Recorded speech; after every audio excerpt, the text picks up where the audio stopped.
Subscribe our YouTube channel and watch our videos. وَإِيَّايَ فَاتَّقُونِ. بعض لوگ وَلَا تَشْتَرُوا بِآيَاتِي ثَمَنًا قَلِيلًا سے استدلال کرتے ہیں کہ قرآن مجید کے پڑھنے پر پڑھانے پر خواہ وہ تراویح میں ہو یا وہ گھروں میں جا کے قرآن پڑھا جائے، قرآن خوانی جسے کہتے ہیں، کچھ لینا دینا حرام ہے۔ پہلی بات یہ پوچھتے ہیں کہ آپ نے تفسیر کے اصول پڑھے تھے کہ تفسیر کا پہلا درجہ تفسیر القرآن بالقرآن، تو یہ آیت دیکھ لو قرآن میں، فویل للذین یکتبون الکتاب بایدیہم ثم یقولون ھذا من عند اللہ، آگے آ رہی لیشتروا بہ ثمنا قلیلا، کہ غلط مسائل بیان کر کے پیسے لینے والے وہ مراد ہے، قرآن خوانی والے نہیں ہیں، تراویح والے حافظ صاحب نہیں ہیں۔ دوسری بات یہ کہ پیغمبر نے تو کہا ان خیر ما اخذتم علیہ اجرا کتاب اللہ، بخاری میں 14 یا 17 جگہ یہ حدیث موجود ہے، بہترین اجرت وہ ہے جو قرآن پر ملے۔ تیسری بات یہ کہ آپ کہتے ہیں کہ ابو حنیفہ نے کہا ہے کہ طاعات پر اجارہ ناجائز ہے، میں کہتا ہوں امام صاحب تو بڑی ہستی ہے، ان کے کسی شاگرد کی عبارت دکھا دو، یہ تو معتزلہ کا مذہب ہے، قنیہ میں لکھا ہوا ہے۔ چوتھی بات یہ کہ قرآن کے بڑے مفسر میں سے ایک کا نام لے لیں جس نے یہ کہا ہو جو تم کہتے ہو۔ آلوسی بغدادی روح المعانی میں اس جگہ لکھتے ہیں وقد استدل بعض الناس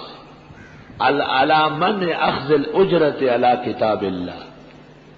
وذکروا فيها احادیث لا تصح، کچھ لوگوں نے اس سے استدلال کیا ہے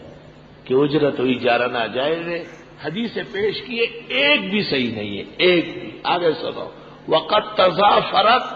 اقوال العلماء علی جواز ذالک، امت محمدیہ کا تقریباً اجماع ہے جواز پر۔ وقد استدل بعض الناس علی منع اخذ الاجرت علی کتاب اللہ وذکروا فیها احادیث لا تصح، منع میں کوئی روایت صحیح نہیں، ایک بھی صحیح نہیں، دیدر عدید بایت۔ اور وقت تضافرت، ساری جمع ہو گئی اقوال العلماء علی جواز ذالک، والمسألۃ مبینۃ فی الفروع، بقیہ تفصیلات فقہ میں۔ فقہ میں اذان پر لینا جائز، امامت پر لینا جائز، تدریس پر لینا جائز، تحدیث پر لینا جائز، تو کس چیز پر نہ جائز؟ صرف وہ غریب بیچارہ جو مصلی پہ کھڑا ہے، وہ تو جواز کا سارا ہے، بنیاد ہے، سارا جواز وہیں سے پیدا ہوا ہے۔ اور چونکہ اس پر میرا رسالہ چھپ چکا ہے، مولی پوٹ اہنگے بہنگے کرتے تھے تو میں نے رسالہ مرتب کیا، اور اب الحمدللہ دیدہ زیب، عمدہ طباعت، شاندار شان و شوکت سے احسن الرسائل جلد اول آ گئی ہے کل پرسوں، اور اس میں میرے 12 رسالے جو علیحدہ علیحدہ تھے اکٹھے کر کے شائع کیے، اس میں یہ رسالہ